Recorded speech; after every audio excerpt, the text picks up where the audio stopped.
Ngayon, kung si empleyado ay panalo sa desisyon ni labor arbiter, pero nung umapila ang employer, natalo si empleyado, panalo si employer. 'Di ba sabi natin, immediately executory yung reinstatement. So, naibalik na sa posisyon si employee. Pagkatapos nung umapila si employer, natalo siya. Ano ang mangyayari dun sa sinahod ni employee during reinstatement? Ibabalik ba niya kay employer kasi nanalo si employer sa kanyang apila? Hindi na po. Hindi niya kailangang ibalik yung sinahod during reinstatement. Dahil pinagtrabahuhan naman niya yon and immediately executory yung nature ng decision ni labor arbiter. So wala siyang kailangang ibalik.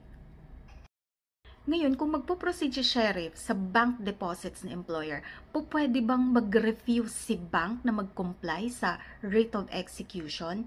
Hindi. Or else, kakaharapin nila ang contempt charges at pwede silang maparusahan sa ilalim ng revised penal code. Ngayon, pwede ba na mag-refuse employer sa rate of execution na gagawin ni sheriff?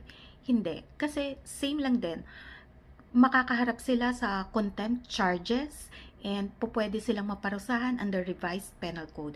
Ngayon si sheriff, sa pag-execute niya ng writ of execution, pwede siyang humingi ng assistance mula sa law enforcement agencies.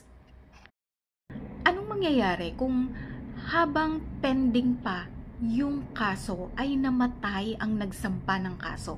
Mababaliwala na ba yung kaso or madidismiss? Hindi po. Magkakaroon ng substitution of parties. So, kung yung namatay ay may asawa at may mga anak, sila po yung tatayo in place of the decedent. Okay?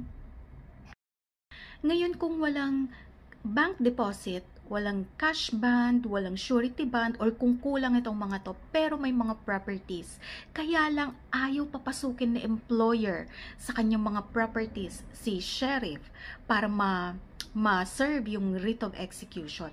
Anong mangyayari? Meron po tayong tinatawag na break open order.